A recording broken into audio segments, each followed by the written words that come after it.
questions during the presentation, feel free to pop them in the chat. We will leave plenty of time for questions at the end if you feel more comfortable using the raise hand function and asking your question out loud. But we just want to make sure that we have plenty of time to get through our material. This presentation will be recorded, and there is closed captioning if you need it. So with that, I will actually let the other two people on this call who are our team members introduce themselves. So Jen, would you like to introduce yourself first? Hi, everyone. I'm Jen Quinn. I'm the Internship and Employment Coordinator here at InclusiveU. It's great to see so many of you today. And Hi, folks. Hi, folks. I am Sam Rue. I am the Academic Coordinator at InclusiveU. Thanks for joining us today. And Carly. Hi everyone, I'm Carly Gorfassi. I support marketing, communications, events for InclusiveU. So emails, advertising events like this come from me, and also recording comes from me. Great, thank you. All right, give me just a second. Let me share our slide deck and we'll get started. Okay, so what is InclusiveU? InclusiveU is a college program for students with intellectual disability, and it's really giving students that full college experience at Syracuse University. Students are fully included on our campus. We will talk more about the details in a minute, but we also like to start by showing you our program and our students. So we are going to show a quick video just to introduce you to some students in our program.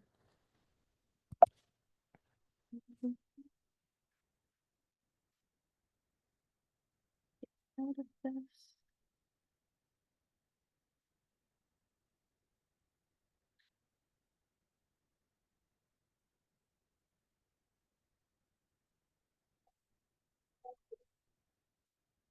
Every student deserves the opportunity to have the college experience to help them achieve their dreams. Where you can't see it. Is an What? We're still seeing the PowerPoint. Oh, okay. Hold on one second. Thanks.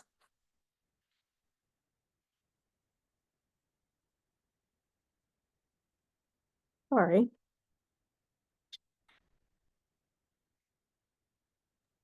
Sorry for shouting, but that was the easiest way to tell you. Oh, I appreciate that. All right, can you see it now? Yes, ma'am. Great. Every student deserves the opportunity to have the college experience to help them achieve their dreams. InclusiveU is an opportunity for students with intellectual disability to have a full college experience. So students earn a meaningful certificate from Syracuse University. Students declare a major. They participate in fully inclusive coursework. They can participate in college internships in real business opportunities. Students can participate in clubs and organizations. Students can live in residence halls. Our students have lots of peer opportunities and participate in attending athletic events. My favorite things about SU was everything was my favorite. Being able to be with my friends, doing all these opportunities that I didn't think I was gonna do. I love SU because it's fun, especially my favorite mascot, Otto. Harry Dyer, InclusiveU 2020, go Cuse, let's go our house. I think the first time I met Harry was when he came in for orientation. He was a student who just getting from one room to another could easily get lost or confused. Harry became this student over 4 years who lived independently in the dorms. He became this student who could navigate campus on his own. When he walks across campus, he knows everyone. He is just a star. This little kid, we love basketball a lot. Harry started working with the men's basketball team as one of the student managers. Harry has always had this love of sports and athletics, and it fit right in with his career goals and also with his major. I think was something that was really just a dream come true for him. Basketball manager. Coming out suddenly, my boys are awesome. And then his senior year, Harry participated in our senior internships. We know that for many of our students, getting a job after graduation is a really important goal for them.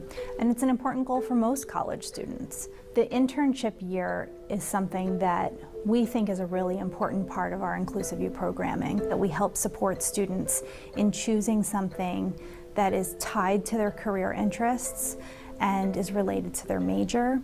All of these pieces really tie together for a student like Harry because he took courses in his major area of study, and so his major was exercise science. He worked with the men's basketball team throughout his college career, and he also did his internships in both the Barnes Center and the Manley Fieldhouse. So those internships really tied into what his career goals are. Often our students go to classes with a peer mentor that can help them with their schoolwork, who can help them organize their materials, help them participate in class, help them participate in group work, help them with their homework. Students can bring a mentor, or students can work with us to hire an SU student to be a peer mentor. We set up from the very beginning a peer-to-peer program. It's really expanded the social opportunities for students and really given them that extra first step in how to get involved. We're really proud of our program and how much it's grown in the last few years. 3 years ago, we had our first student who lived in the residence hall, and that was Megan. When I started as a freshman at InclusiveU, I was very shy and I didn't really know anybody. I was the first person to live in the dorms. We work with the InclusiveU students to figure out what kinds of supports they might need. Residential mentors are SU students who live in the residence halls and get matched up with our students based on their needs. It was just really hard for me because I guess I wasn't used to living away from home, but then I got really used to it after a while, and I stayed in the dorm and I met a lot of nice people and everything who let me be who I am. Harry lived downstairs too, so we all hung out together all the time. To see her graduating from Syracuse University and about to move into her own apartment, I'm just really proud. Cleo was our first Remembrance Scholar from InclusiveU. The Remembrance Scholarship is the highest honor at Syracuse University, and to have a Remembrance Scholar as an InclusiveU student is something that we actually didn't know could ever happen. I'm really proud to be part of Syracuse University because of their inclusive stance. Makes me feel good because they know I've been supporting this college community here at Syracuse University because they know I've been attending every event. My student organization campus involvement I was part of was Relay for Life. I was a recruitment chair. My sophomore year, I joined Sport Management Club, a student association I'm also part of. I liked it so I could show my leadership. No dream is too big. Just because somebody told you that you couldn't do these things, or just because you were nervous or scared, doesn't mean that you can't go out and do these big things in your life. Because these three prove that it's possible, and you can do it too. This is a college campus where students with disabilities are really part of the full college experience. I'll say I changed because I'm a grown-up person. You can do anything that you want to do. I love Syracuse. It is my life right now.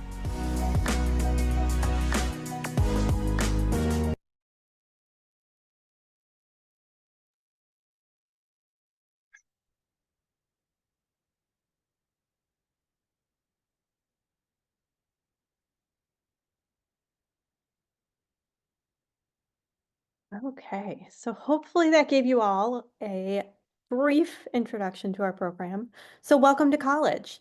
I just wanted to run through a few of the topics that we're going to be talking about today. College is about having the experience that you want to learn and grow as an individual. So we'll talk about the academic coursework that our students complete while they're here on campus. We'll talk about the types of supports that are available to students in classes, in the residence halls, around campus. We'll talk about our peer-to-peer programming and our student activities. We will talk about clubs and organizations and all the fun things that you can do on campus. We'll talk about internships and gaining work skills to wrap up your college experience. And then we'll also touch on inclusive housing options. So I am going to pass this to Sam to start off with our academic coursework. Great. So thank you so much. As we all know, college, you got to take classes. It's a big part of the college experience, is actually getting in there and getting some sort of academic experience, right? So at InclusiveU through Syracuse University, we've pushed for a fully inclusive model for college level classes. So there are no separate sorts of classrooms for our InclusiveU students. They have access to the full course catalog of courses that are offered to any other Syracuse University student on this campus. And our students have the ability to choose their own area of study. There's no prescription for, as an InclusiveU student, you have to take X, Y, and Z. Our students have the ability to look at all the existing majors that Syracuse University offers and pick the courses of their choosing based on any of those majors. So we have students taking classes all throughout Syracuse University's campus. We have had students take classes in exercise science, in history, in creative writing, in studio art, in food studies. We have had students all throughout campus taking courses toward a major of their choosing. I'm going to jump to meaningful credential and then pop back up to advising. All of our students, or at least a vast majority of our students, I should say, are taking their classes non-credit. So they're taking their classes as an auditing student, and they do that so we can provide modifications to coursework. Many of you in high school may have received some sort of modifications in the classes that you took. If the class was assigned a 5-page paper, perhaps you were able to complete a 1-page paper, or instead do a PowerPoint or some other sort of assessment where the expectation was maybe reduced or changed in some sort of way. If you audit your classes at Syracuse University, you also have the opportunity to do that here at SU, and you work with our team as well as the person who would be supporting you in class, and maybe even your professor, to develop those modifications. So those are available to any student at Syracuse University, or any student through InclusiveU rather, who is auditing their courses. We do have a few students who might be strong academically, who have decided that they want to pursue taking their courses for credit. If that's the case, they would not have access to those modifications that I just talked through, but they could still have access to accommodations. So accommodations are the things that you might have gotten in high school, like maybe when there was a test, you were able to take it in an alternate room, or you were able to have somebody read the questions aloud to you, or maybe you had extended time on a test. So those are all things that are available to any student who's taking classes here at InclusiveU, as long as they have some sort of proof of disability identity. But the modifications that I talked about, those are available just to our InclusiveU students who are auditing their classes. So most of our students who are auditing are all working towards what we call a non-credit certificate. And as I said earlier, that can be in whatever area of study they choose. So those majors that I spoke about earlier, there is a non-credit certificate version of all those majors I talked about earlier as well as hundreds of others. And if you go to Syracuse University's website, we have an exhaustive list of all students or of all the different majors that are offered at Syracuse University.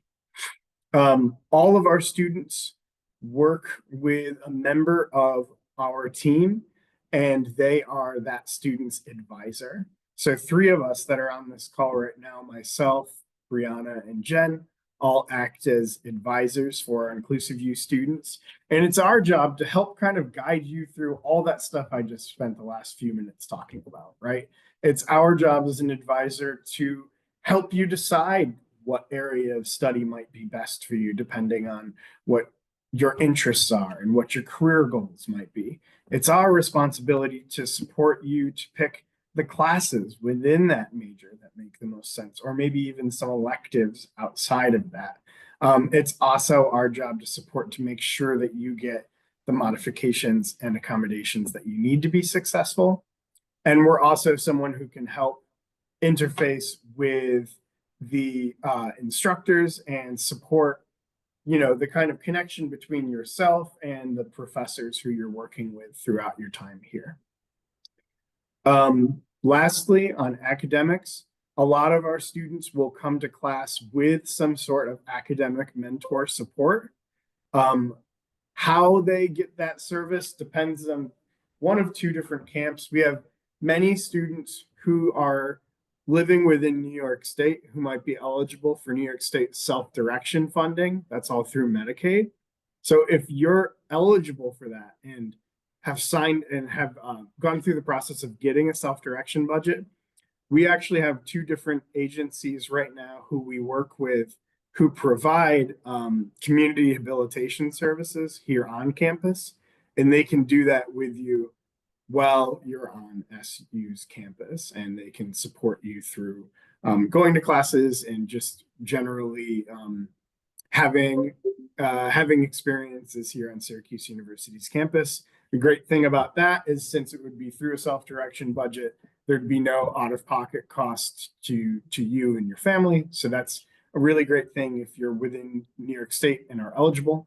If not, part of my job is hiring and training a team of mostly Syracuse University students, as well as some professional staff that would provide a very similar service to you.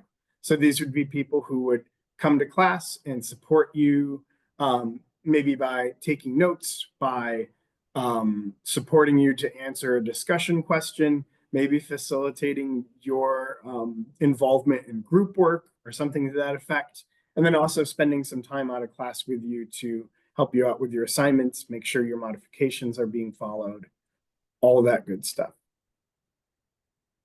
Anything, Jen or Bree, that I'm missing that you'd like to add there? I think you covered it. Awesome. Thank you. So next, after students finish their academics, typically they follow a track of taking classes for 3 years and then entering our internship program in their senior year. So I'm going to have Jen, our internship and employment coordinator, talk about our internships. Hello, everyone. So you spend the first 3 years of InclusiveU taking these wonderful classes that Sam just talked about.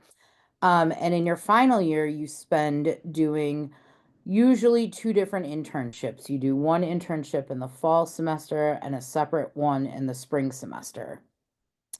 You will receive or you will attend a daily class every morning for about 1 hour, where we learn and build employment skills, professional skills that you need. We spend time creating your resume, creating LinkedIn profiles, and just helping you to be prepared for life after college in the working world.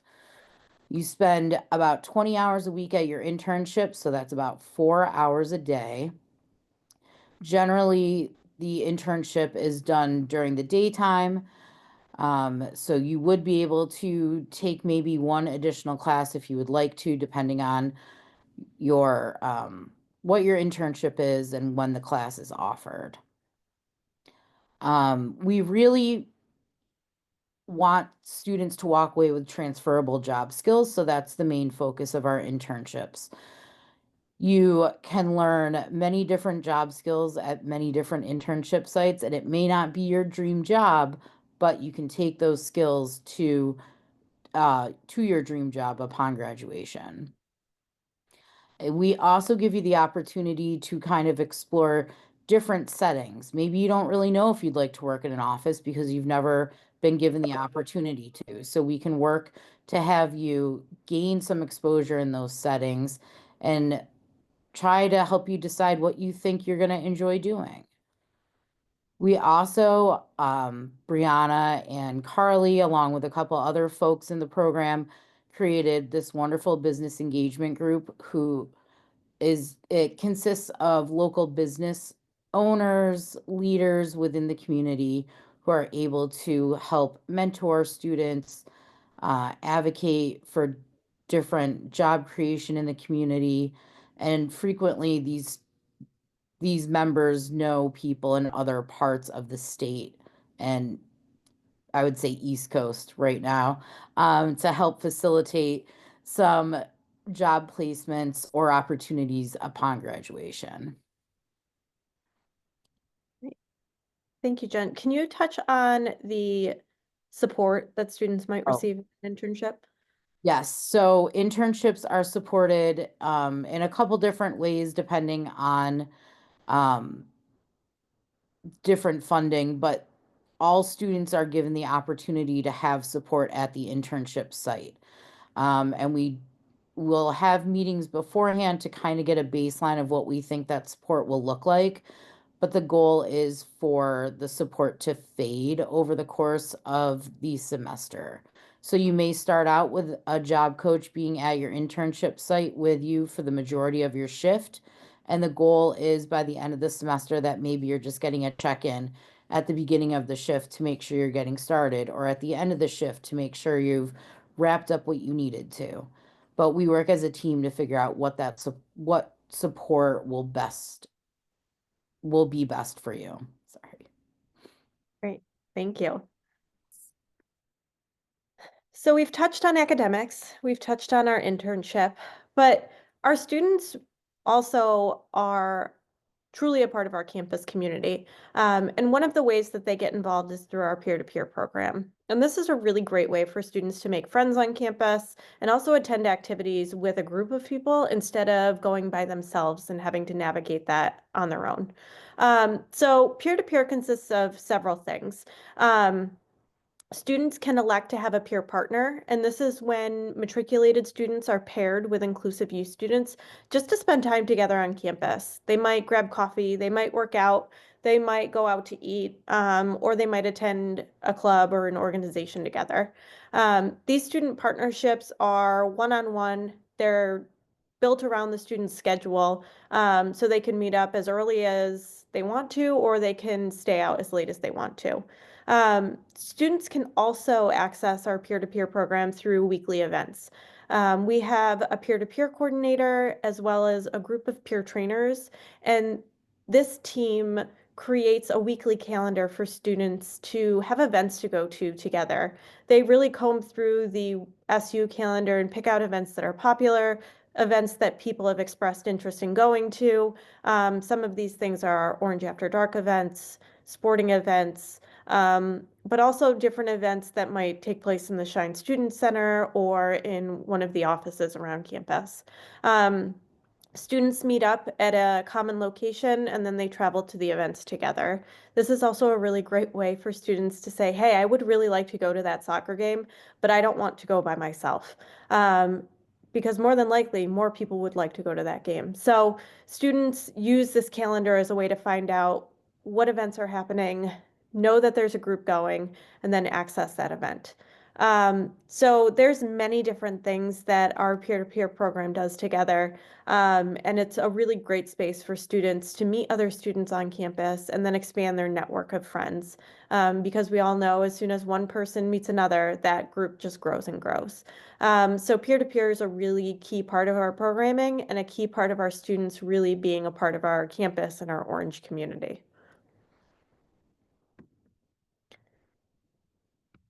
Okay, great. There are so many amazing social opportunities to get involved with throughout an average week at Syracuse University. And now these opportunities are available to all of our students, regardless of whether or not they're living on campus. However, it's important to note that many of these events do happen in, at either nights or weekends.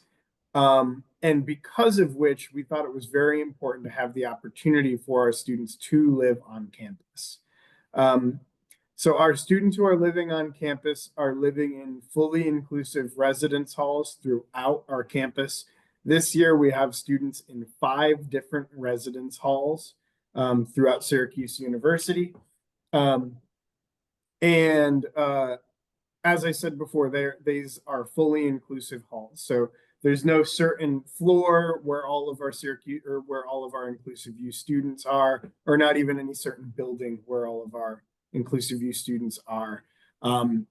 We pick the different placements for students based on the kind of living situation that they're hoping to have. Many of our students choose to live together in double style setup rooms. We do have some students who live in singles. We do have some students who live in suites. And so we have our residential coordinator work with each student to figure out what the best living arrangement is for them and for their needs, and support them in making that decision as a group. In addition to just living every day, as I said before, it does give us a greater opportunity to be a part of the different campus activities, join clubs and organizations, get involved in ways to which if you were commuting back and forth to Syracuse every day, you might not have the flexibility to do so. Great, we can go to the next slide.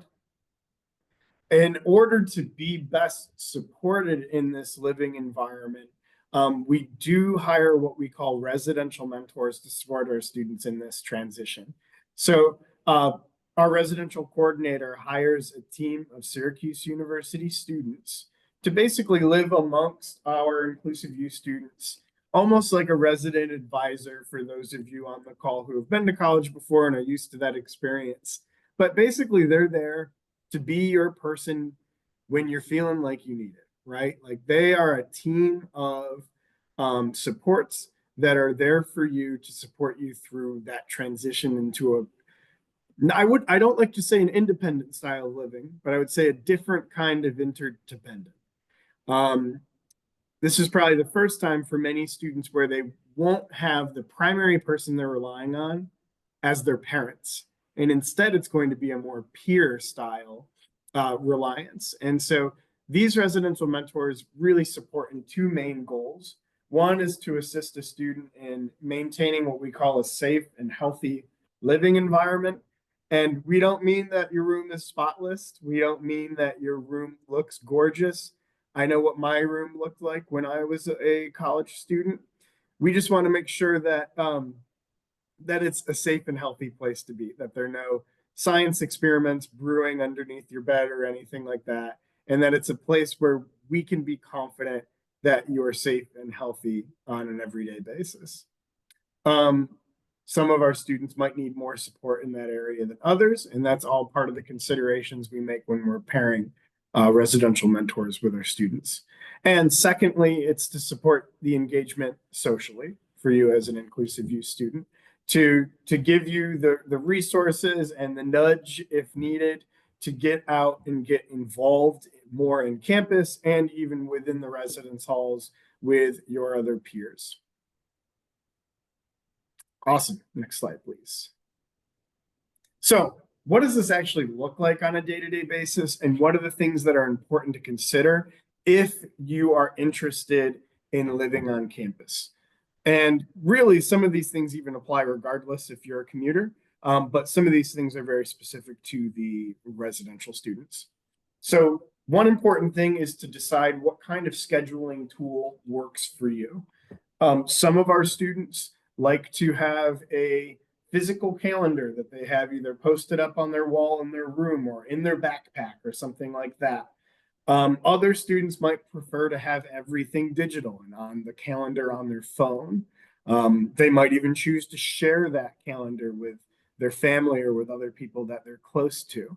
But starting to consider what that might look like for you is really important, because once you're up on campus, nobody here is going to be checking in on your calendar every hour to ensure you're where you're supposed to be and when you're supposed to be there. It is going to be your responsibility to set your own alarms and to make sure that your calendar is getting you where you need to be and when you need to be there. So it's really important to start to think of what the style of tool is for that for you. Going off that, you are responsible for figuring out how you fill your time. Some of our students prefer to have their lives scheduled down to the minute. They want to have something to do all day, every day, and always have that day scheduled and booked to the brim.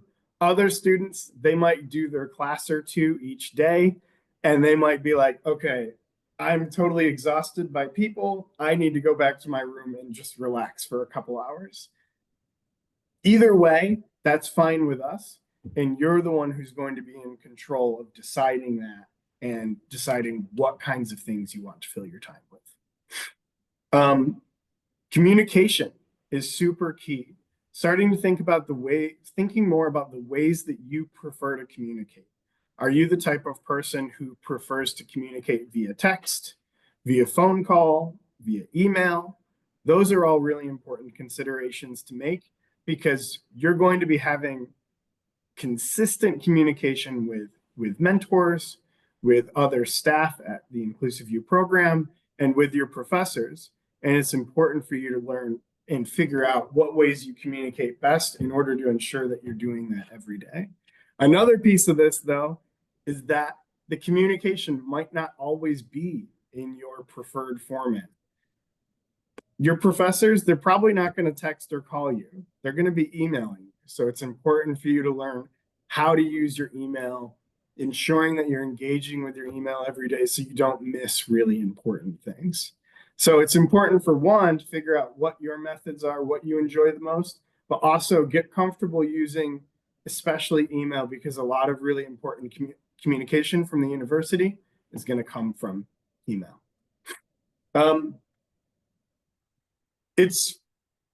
You're going to be in charge of, for a lot of students that we talk to as they're entering InclusiveU, they've never really been in, or a lot of them haven't been in charge of everything around food. They get home from their day of school, whoever is at home cooks for them, makes their plate, drops it on the table, they're good to go.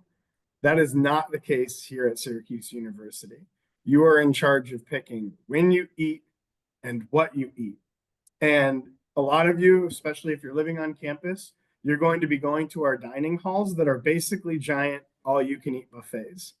And for a lot of people, myself including, especially freshman year, it can be very hard to make good decisions in that kind of environment. They had an ice cream sundae bar at my dining hall, and I probably had ice cream for almost every meal for like the first month and a half. Probably not the best move, but it's part of the learning process of college, right? So starting to work on this stuff at home, if you don't already make your own plate or make your own meals, is really integral to being successful here at Syracuse University. It's also really important to start to think about the kinds of health and wellness activities that are important for your day-to-day. For some people, that can be, like I mentioned earlier, I just need some alone time. I'm going to go play some video games or listen to music in my room. For other people, that's going to the gym. For other people, that's doing yoga by themselves. Starting to think about those things that you need in order to kind of maintain your own health and your own wellness is really important. And then finally, most importantly of all, we understand that not a lot of the stuff you're going to have down pat week one when you come here. So knowing how and being comfortable asking for help is the most important thing we can ask of each one of you. To know when you're struggling, when you're confused, when you need extra assistance, that our team is a message away and that we're happy to help. Awesome. Thank you. So next is the different paths to InclusiveU. Obviously, there is a financial cost to going to college, but we have several different ways that many people do this. If you are a New York State resident, and you have an OPWDD budget, a self-direction budget, you can use that to pay for many of the costs associated with our program. Students use their self-direction budget to pay for the community classes or our courses.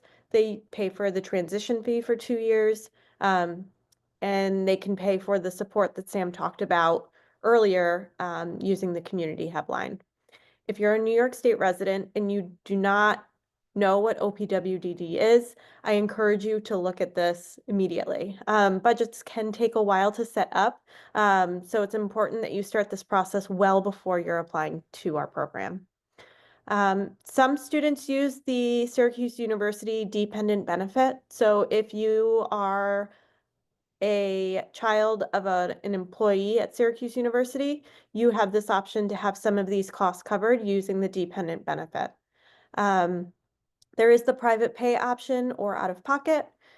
We do offer some scholarships. Some students also use external scholarships to pay for our program or pieces of our program. And then we are considered a comprehensive transition program. So students have access to some federal financial aid to support the cost of our program.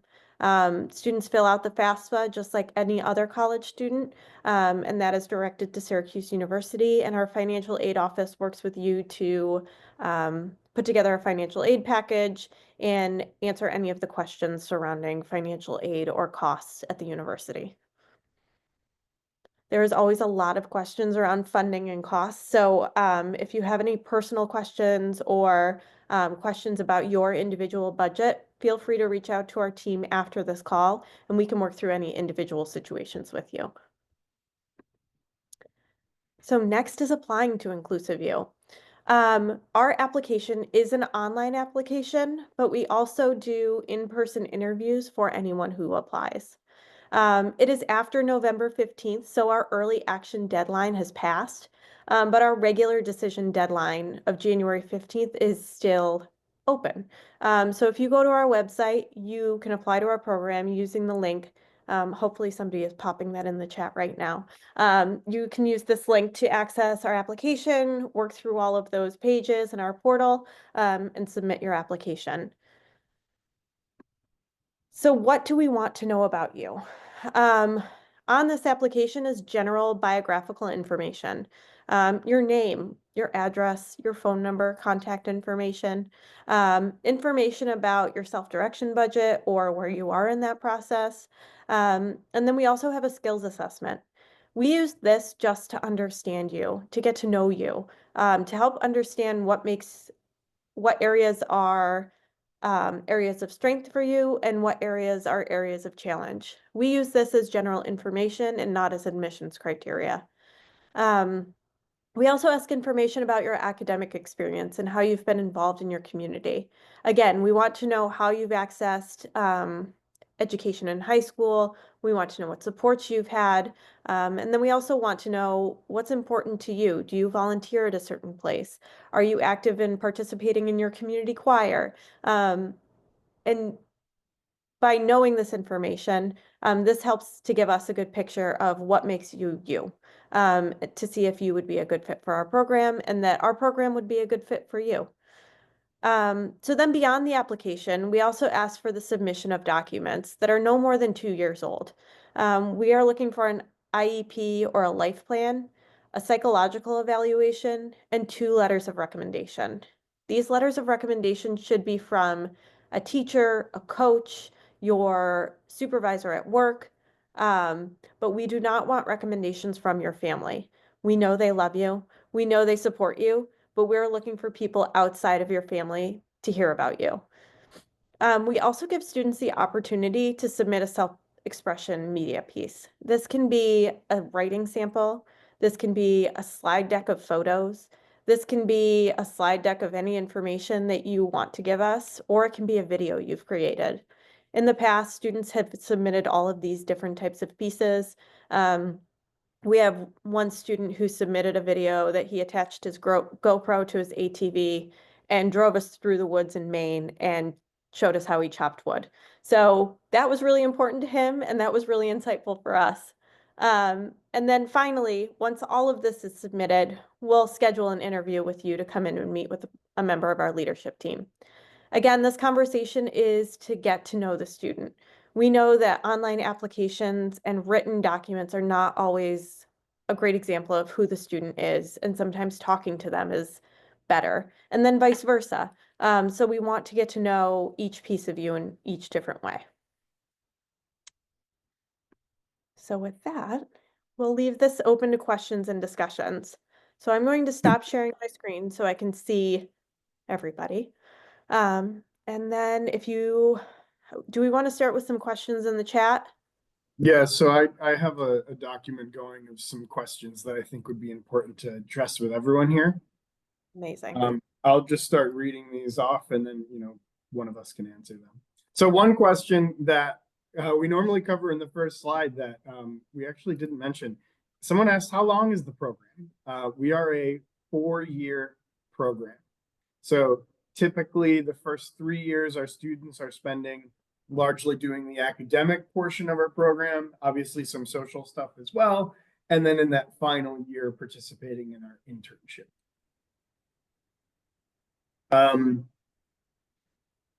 We had a couple questions related to academics. I'll just kind of answer them all at once here. So we had some students asking about the difference between auditing and taking classes for credit and modifications and all that stuff. So as I said, most of our students choose to audit their classes. So they take them for non-credit. Those two terms are the same, audit and non-credit.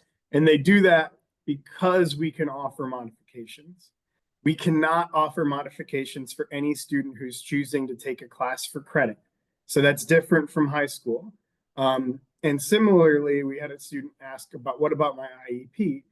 We do not transfer any sort of IEPs into college. So IEP is only something that works in primary and secondary school. So in college, there are no IEPs. And if you're taking a class for credit, you cannot have any sort of modifications. So I hope that kind of addresses some of the other academic questions we had. Oh, we also had a student who asked if they could take classes at SU while they're still in high school. That is not an option unless you are a part of the Syracuse City School District and you apply for our on-campus program. Okay, so next here, we have somebody with their hand raised. Do we want to grab that question first? Sure. Go ahead. Because I was thinking if there's a possibility for not for this program for the Syracuse, the main college, if there's any opportunities for taking classes. Yeah, so I think you had mentioned about taking classes while you were still in high school, and because that's not. I'm sorry, but that's not an option unless you're in Syracuse City School District. This program is just for people after they graduate college and are moving, or sorry, after they graduate high school. So yeah, I'm sorry about that. How about not this program, the main college, Syracuse University, the main campus? Do they offer also with taking some classes? So our students take classes that any other Syracuse student takes. The classes that our students take are not specific to our program or our group of students. So everybody has access to the course catalog or the classes that are being offered that semester. But there's not an opportunity for me to take it because I'm still looking for college options and to see. I think it might be best for us to schedule a time to speak individually. So if you want to send us an email, we can talk one-on-one, okay? Okay. All right, thank you. And I'll put our email address down here. Thanks. Great, so Going back here, we had a question about the age range for InclusiveU. So all of our students, we need to have our students be at least 18 years of age, but we do not have an upper age range cap. We've had students in their 30s and 40s come to Syracuse University through InclusiveU and be plenty successful. But I would say that a majority of our students tend to be between 18 and 24, 25.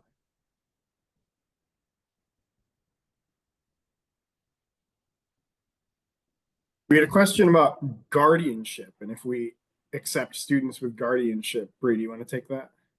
Sure. Yes, we do accept students who have guardianship.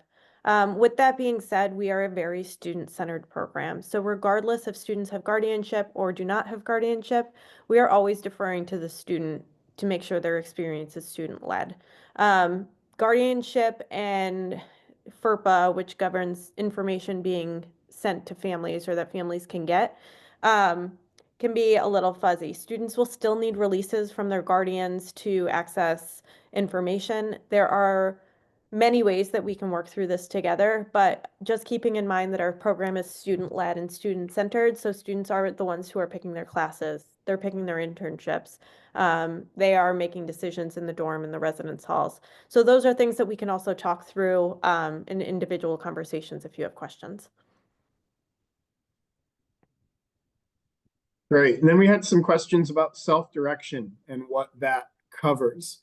The best way to learn about self-direct or what is covered through self-direction would be to go on our website. If you go to the cost and aid section on our website, you can have a full breakdown of the different costs for InclusiveU and the ways that self-direction can pay for certain expenses. We had a question about living situation and about RMs potentially living in rooms with InclusiveU students. That's traditionally not an arrangement that that we operate with. Most of our InclusiveU students, their first year, choose to room in either a single or with another InclusiveU student, or even with another SU student, but traditionally not with live-in support. There was a question about just our admissions, how many students we accept each semester, and how many apply. Bree, do you want to take that? Sure. So we get between 60 and 70 applications each year, and we accept between 25 and 30 students for each cohort. We have about a 50% acceptance rate, which is more competitive than the university, but we really try to this is the hardest part of our job, is working through admissions and accepting students. If you have questions about our admissions process, feel free to ask them or email us. Great. And another admissions related question, I think we can kind of combine a few. How much weight do certain things like psych eval play in our decision making? And then what kind of, is there a certain diagnosis that we're looking for in order to be accepted to the program? Great questions. Our program is for students with intellectual disability, so that is what we are looking for when we are looking for those documents.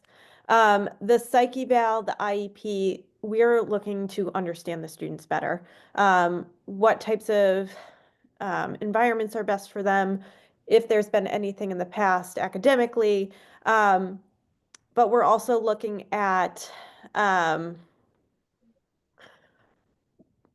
pieces that we might not get through our application process. There has been things that have been important to a student that have been found in their IEP or their life plan that we've been able to discover. As far as the weight that it holds, it's another piece of information to our team. I don't know that we weigh one thing heavily over another. We're really doing our information gathering process using these documents. Hi. So it's just another piece of information that we gather. What I will say is kind of our baseline marker is that we can understand that a student will follow the student code of conduct. That is really important to us as a program, that students are able to follow the university student code of conduct. So if we find information in IEPs or life plans that may be conflicting with that, those are things that we'll also be asking in an interview, and we'll be asking just to gather some information, see how students have grown, and all of those different pieces.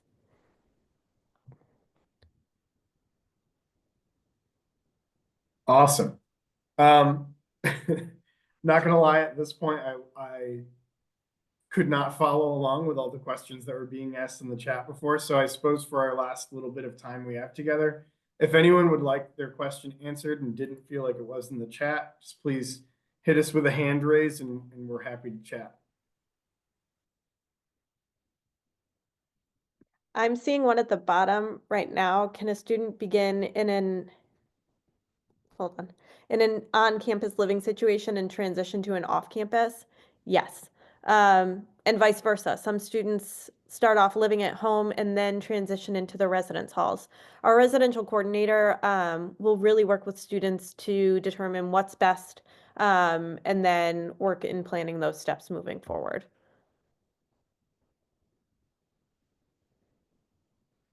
Cheryl, I'm seeing you have a question. Do you want to unmute?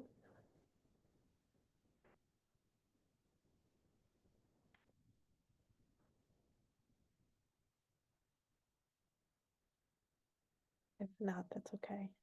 Oh, okay.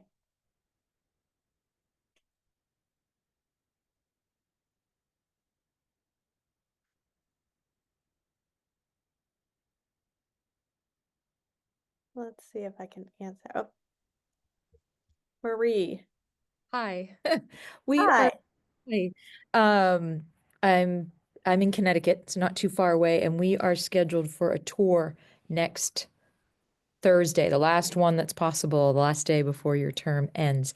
I hadn't scheduled or asked specifically to meet with anyone at InclusiveU. We're taking the Syracuse tour, but that's my question.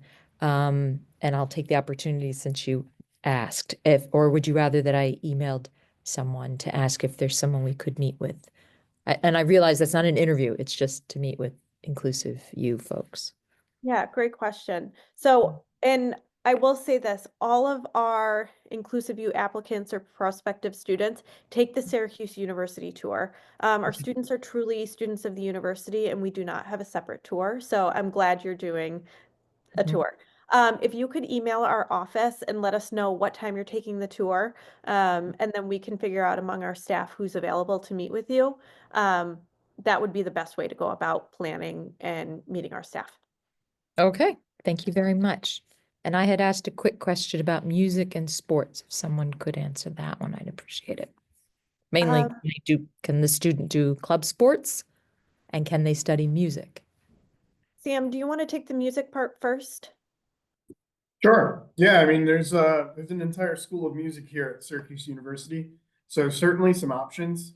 When it comes to actual performance style classes, like let's say somebody plays drums or they play clarinet or whatever it may be, there's a little bit of rigidity there, as the program requires that our students, or that any student taking a class like that takes it for credit. So that can sometimes throw some of our students for the loop. But any others, like music theory or music history or anything like that are all options for audit style classes within the School of Music. So certainly some options there. And then as far as club sports, we can talk about specific sports and getting students into specific clubs. That's something we really do as a team, and we actually will have a new student experience coordinator in the spring. So that student experience coordinator would work through that with the student to make sure that they can access and that they can meet criteria for that club sport. We also have intramural sports and a bunch of different involved with. You're welcome. Hi, Cheryl. Yeah, hi. I have a couple, one or two questions based on your program. Okay. You accept autism people? We do accept autistic students, yes.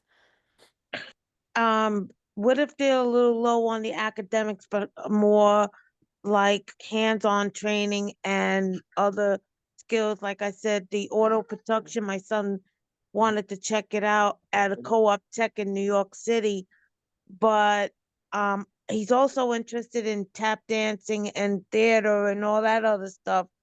And does the internships relate to what he's been studying? And that where would the internships be based in? Because we live in New York City. I don't live like in I live 4 hours away from you guys. How does that all go? So your student would be considered a residential student. So that student would live on campus in one of our residence halls. Because our students audit their classes, they have the opportunity to modify the curriculum. So that gives the student the opportunity to learn at a pace that they're comfortable with and that they can share knowledge with the professor, and pick their major so that they have interest in the topic that they're studying. So if your son wanted to study theater and tap, that could be a choice. But then the internship, that would be something to discuss with Jen as the internship coordinator, and as that got closer, to decide what your son would like to do as a career and make sure that he had the skills to match that internship. Okay, can I just mention one more thing? Is that okay? Yeah. All right, so I don't know if you guys heard of Halen. It's a school up in New Rochelle. And John's been doing a lot of, he's still also getting his local diploma. Is that still suitable for him to still go there? Because I don't want him to like not lose the opportunity of this, because he has other challenges that cannot all be academically inclined, because for what it is, he was able to be passing his classes with vocational and region bound courses in his school. Besides that, they training him now to do all the office things that's related to work and things like that. And I'm glad that you guys mentioned rebuilding up on your life. So do you still continue with the life skills that represents to help them follow through with their skills? So what you'll notice when you access our application is that we do not have a credential criteria. We do not have an age criteria. We do not have a reading level criteria. So if a student has a local diploma, a CDOS, or a different diploma, that is okay with us. We really want to get to know the student and make sure that they're a good fit. So we really work with our students to access the campus in a way that they want, to have the college experience that they want to have. So if your student was accepted, we would work through all of those things with them. Okay, I also have self-direction. That's not my problem. I'm worried is the evaluation. That takes a while to get and make appointments here. That's like the 6-month waiting lists, and it's just difficult. I'm not saying that I won't get it done, but I just wanted to know, does it have to be with all in one day package, or can I wait? Can you guys wait to just accept? Let's say John gets accepted. Can that come on later on? Because I can't get the appointment according to timing. I would recommend that you send an email to our team. We really need everything in by January 15th. So I would recommend sending an email and asking that question directly, because we do need the most up-to-date documentation. Oh boy. That's not gonna happen with January 15 on a psych eval. That takes so long to get those normal appointments. It's hard. I could only ask at the district of his school to give it to him and call it a day, because I'm not gonna go. It's so I- difficult. I can't stand them. I ain't gonna lie. Yeah, I know. And these things take a long time. So I would recommend you emailing our team, and then we can set up a time to chat and talk through all of this. I don't have nobody's email except for just who how do I get the emails? So to get this link, you should have received an email from tashoffcenter@syr.edu. Oh, okay, so yeah, I do have it. Yep. I have it under the one that M sent me. Yes. Yes. Okay, so she sent me this, and I guess I could clarify with her. But John, my son personally, will not be leaving Halen until next June. This June, yeah. June 25. June of Yeah. 25. I would recommend, we're running short on time, so I want to make sure that we get to some other questions. I would recommend that you email our office and we can set up a call to talk through all of these individual things. Okay. Okay, sounds good. Thank you so much. We'll talk to you soon. Thank you, ma'am. Thank you. Are there any other questions? Oh, Hi, yeah, could I ask a question? Or Absolutely. Carolyn, I mean, can't seem to find the hand thing to raise my hand, but I had asked thank you. I had asked a question about, like, is there any, like, we've been looking at some other, like, they call them bridge programs. We're 4 hours away, by the way. Like some of the other programs we saw, they do have like not a curriculum, but they have like some classes through that program, like about executive functioning skills, living, daily living skills, where they are like meeting with the students, all the students in the program, and going over these skills based on what year they're in or whatever. But it sounds like from this program, it's just whatever college class they're auditing, and that's it. They don't meet any other time. So if they're taking 2 classes, there's a lot of downtime during the week. And like I said, we're 4 hours away, so socially on the weekends too, like I'm worried, like, is there enough to keep him up there and actively, engaged doing stuff? We have family nearby, but you don't want to rely on that. Yeah. Our students really tend to fill their schedules. So academics is a piece that fills the schedule. Our peer-to-peer programming, which I touched on, fills a lot of the social pieces. We also, while we don't do life skills classes, we do offer what we call seminars. And these are really student-led discussions around a topic. And they're all offered at different times throughout the week. So if a student is living on campus, there's a chance that they're taking 2 to 3 classes. They're accessing seminars. They have a well-rounded social life, that they're either doing activities in the evening, they're going to the gym, they're attending group dinners at the residence halls. While taking 2 to 3 classes doesn't seem like a lot to fill time, it ends up being a pretty busy schedule, because then they also have to build in time to actually do their homework. So maybe they're meeting with a mentor to get organized for class, write a paper, and then print off the reading that they have to do at night in their residence hall. So these are all things that, as students are transitioning into college, they'll meet with their advisor to kind of work through and make sure that they're balancing a busy enough schedule, but not an overwhelming schedule. So there's someone there to help them, like, figure out, like create even a schedule of, like, okay, this is the time we're going to study, this is the time you're going to like work like on this. Like there's a academic mentor or tutor or to help them like figure that out. Is that built into that? Or Yeah, Sam, do you want to touch on the mentor piece and how support looks and works outside of class? Yeah, so each student will have a mentor typically per class. So let's say you're taking a class on Monday, Wednesday, and a class on Tuesday, Thursday. On Monday, Wednesday, you might have one class. Let's say it's a history course. So you might have the same person who's going to history with you on Monday and Wednesday. That person will work with the student to find times outside of class that they can consistently meet to work on whatever the assignments are. So that'll be built into the student schedule. And the same thing would happen for their other class. Maybe it's a different mentor, but it's still up to the mentor and the student to work together to find times each week where they can meet and work on all their assignments and get all that stuff done. So that's a lot of additional time spent outside of the classroom, working on assignments, getting reading done, all that good stuff. So that's all built into the student schedule. But like almost everything we've talked about today, it's important to understand that these are things that are supported by the student and the people who are with them, but we really expect a lot of that kind of drive and a lot of that motivation and focus to come from our students themselves.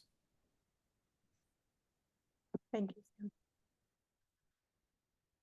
If think we have time for one more question. Hello, this is Vera Rossi. Sorry, I can't turn on my camera because, but are the students required to finish the program in 4 years, or they can take longer if necessary? So most students, our program is a 4-year program, so most students finish the program in 4 years.